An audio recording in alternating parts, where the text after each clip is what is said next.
Welcome to पनीशा आजकल। इस video में हम डिस्कस करेंगे important current affairs of 21 December 2022।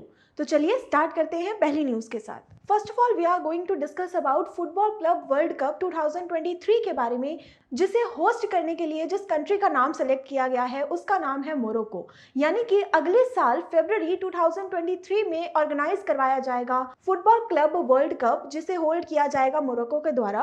Morocco में पहली बार ये वर्ल्ड कप होस्ट नहीं हो रहा, इससे पहले भी मोरक्को 2 बार इस पर्टिकुलर टूर्नामेंट को होस्ट कर चुकी है, पहले इन ईयर 2013, उसके बाद 2014 में, और अब अगेन 2023 के लिए मोरक्को ही इसका वेन्यू डिसाइड किया गया है। 2023 में ये जो टूर्नामेंट करवाया जा रहा है उसके लिए जो डेट्स डिसाइड हुई हैं, इंपॉर्टेंट है हमारे लिए। डेट्स इसके लिए डिसाइड की गई है 1 फरवरी 2023 से लेके 11 फरवरी 2023 तक। हर साल करवाया जाता है ये टूर्नामेंट, और रिसेंटली इस टूर्नामेंट को ऑर्गेनाइज किया गया था इन कंट्री यूएई, यानी कि 2022 का जो एडिशन हुआ था उसे रखा गया था in country of United Arab Emirates, जिस पर्टिकुलर टूर्नामेंट को जीता गया था बाय इंग्लैंड फुटबॉल क्लब। अगर फुटबॉल क्लब वर्ल्ड कप के कुछ और इंपॉर्टेंट स्टैटिक पॉइंट्स की तरफ नजर डाली जाए तो एक और सवाल आता है कि किस पर्टिकुलर टीम ने इस टूर्नामेंट को सबसे ज्यादा बार जीता है, तो उसका नाम है real Madrid team of Spain, जिसने अभी तक 4 टाइम इस पर्टिकुलर टूर्नामेंट को अपने नाम किया है। Next we are going to discuss about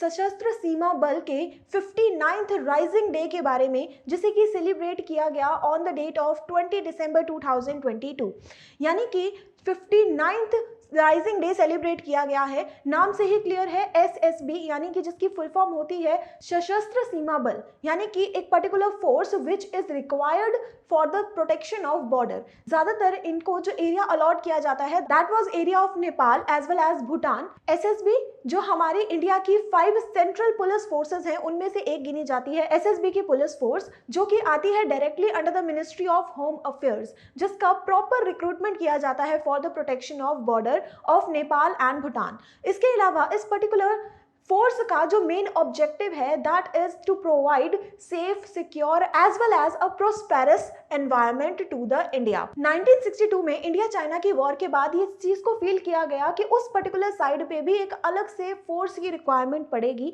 borders को प्रोटेक्ट करने के लिए, यानी कि सिर्फ हमारी जो अभी 3 फोर्सेज हैं, यानी कि army, navy as well as military, इन सब के अलावा हमें एक और सेपरेट फोर्स की जरूरत है जिसका मेन काम क्या हो, सिर्फ और सिर्फ बॉर्डर्स को प्रोटेक्ट करना। इसके लिए 1962 में एसएसबी का गठन किया गया था, जिसके लिए सबसे पहले जो नाम रखा गया था that is special service bureau. Special service bureau के नाम से इसे एस्टैब्लिश किया गया। उसके बाद मार्च 1963 से इस पर्टिकुलर फोर्स को काम पर लगा दिया गया था, बॉर्डर्स की रक्षा करने के लिए भेज दिया गया था, एंड फिर इसका नेम चेंज होकर रख दिया गया Sashastra Seema Bal. Moving on to next news. Next हमने डिस्कस करना है इंडियाज स्मार्ट सिटीज मिशन के बारे में, जिसने जीत लिया है title of platinum icon in digital India awards 2022।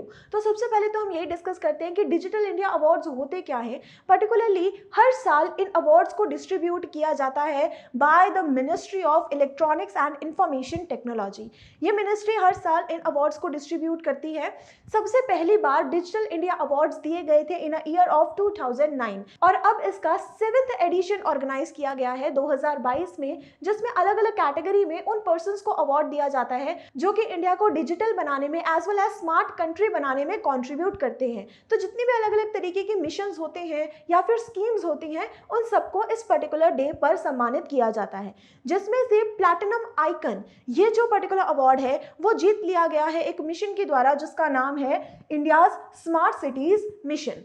And this mission got the award for its initiative that is known as a Data Smart City, empowering cities through data. Smart Cities Mission, इस mission को start किया गया था in a year 2015 on the date 25 June को 2015 में इस mission को start किया गया था by prime minister Narendra Modi. नाम से ही क्लियर है कि ये मिशन किस चीज़ के लिए है, सिटीज़ को डेवलप करने के लिए, उन्हें स्मार्ट सिटीज़ बनाने के लिए, जिसमें बहुत सारी इंपॉर्टेंट चीज़ें ऐड ऑन हो जाती हैं, जैसे कि एक क्लीन एनवायरनमेंट प्रोवाइड करना, डिजिटलाइजेशन को और ज़्यादा इनिशिएट करना, ये सारी चीज़ें ऐड ऑन हो जाती हैं। इसी पर्टिकुलर मिशन के अंडर 2022 में जिस सिटी ने स्मार्ट सिटी का टाइटल जीता है वो भी हमें पता होना चाहिए। 2022 के लिए स्मार्ट सिटी का टाइटल है फॉर द सिटी भोपाल।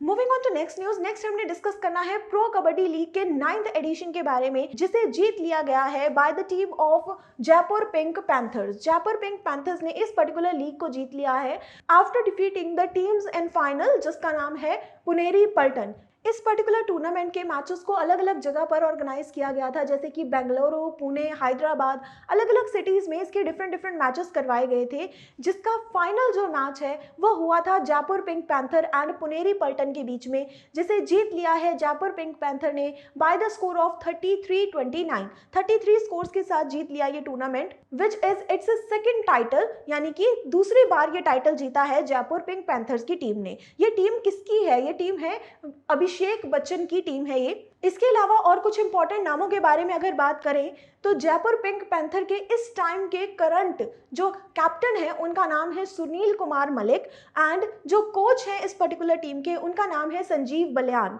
इसके अलावा अगर कुछ और इंपॉर्टेंट टाइटल्स के बारे में बात करें तो perfect player of the final का टाइटल जीता है सुनील कुमार ने, जो कि है कैप्टन ऑफ पिंक पैंथर्स। इसके अलावा game changer of the final का टाइटल जीता है पिंक पैंथर के ही एक स्पोर्ट्स पर्सन, जिनका नाम है V Ajit Kumar. Moving on to next news, next हमने डिस्कस करना है WTO मिनिस्ट्रियल कॉन्फ्रेंस के बारे में, जिसे कि ऑर्गेनाइज करवाया जाएगा इन ईयर 2024। इसका 13th एडिशन ऑर्गेनाइज किया जाएगा इन अ कंट्री ऑफ UAE। ये जो मीटिंग है WTO यानी वर्ल्ड ट्रेड ऑर्गेनाइजेशन इसे हैंडल करता है, जिसका अगला एडिशन यानी 13th एडिशन होने वाला है इन year 2024।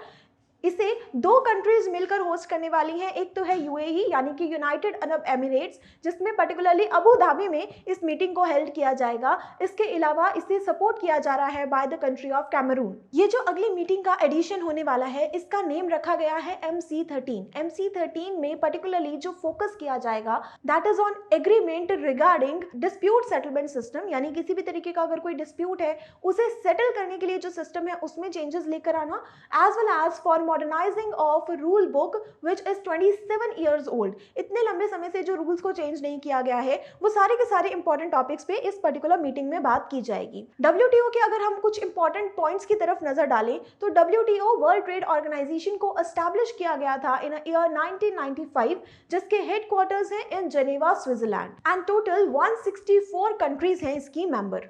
Moving on to next news, next हमने डिस्कस करना है T20 cricket world cup for the blind के बारे में, जिसका इस बार का एडिशन जीत लिया गया है by the team of India. India ने इस बार लगातार तीसरी बार इस पर्टिकुलर टाइटल को अपने नाम किया है। पिछली बार भी जब भी ये दोनों एडिशंस करवाए गए थे वो दोनों एडिशंस ही होस्ट किए गए थे bye the country India, and उन दोनों ही एडिशंस में विनर भी रही थी टीम इंडिया। एंड 2022 के लिए जो चैंपियंस डिक्लेयर किए गए हैं उनका नाम है team India. This particular tournament is held in M Chinnaswamy Stadium of Karnataka, and in the match of finals India wins by 120 run after defeating the team of Bangladesh। इस particular tournament के जितने भी winners हैं उन सारे के सारे winners को अवार्ड्स प्रेजेंट किए गए हैं by the governor of Karnataka, जिनका नाम है थावर चंद गहलोत। और इसी के साथ साथ जो एक और इम्पॉर्टेंट पॉइंट है हमारे लिए कि अगले साल यानी इसका जो 4th एडिशन करवाया जाएगा इन ईयर 2023 उसे होस्ट किया जाएगा by the country Pakistan. Moving on to next news, next हमने डिस्कस करना है इंडियाज लॉन्गेस्ट एस्केप टनल के बारे में, जिसे इनॉग्रेट किया गया है इन कश्मीर। अब ये एस्केप टनल का मीनिंग क्या होता है? एस्केप टनल को डिजाइन किया गया है इन जम्मू कश्मीर कि किसी भी तरीके की इमरजेंसी की सिचुएशन हो उस केस में इस एस्केप टनल को ओपन किया जा सकता है। ये जो पर्टिकुलर टनल हमारे सामने है इसकी लेंथ है 12.89 kilometres, which is constructed on Banihal Katra railway line in Jammu Kashmir. And construction of this particular tunnel is a part of a project which is named as Udhampur Srinagar Baramulla project, and इस particular tunnel के लिए जो name रखा गया है इसका नाम है T13। तो ये हमने देखी सारे important current affairs of 21 December 2022। Please like this video, subscribe to our channel. हम मिलेंगे आपसे ऐसे ही इंपॉर्टेंट करंट अफेयर्स के साथ, तब तक के लिए थैंक यू। पनेशिया ट्यूटर लाया है एक एजुकेशन प्लेटफॉर्म जहां पर अलग अलग कोर्सेस जैसे कि IAS, PCS, UGC net, SSC और बैंकिंग एग्जाम्स के लिए ऑनलाइन और ऑफलाइन क्लासेस की सुविधा उपलब्ध है। Comprehensive coverage of all the subjects through quality video lectures है। एप्टीट्यूड का topic that is blood relation, uncle's only daughter. He took the throne, तो जो थ्रोन पे एम्परर बैठते थे वो अपने साथ ले गए। Kohinoor diamond, the world famous Kohinoor diamond, वो भी मुगल ट्रेजरी से ले गए।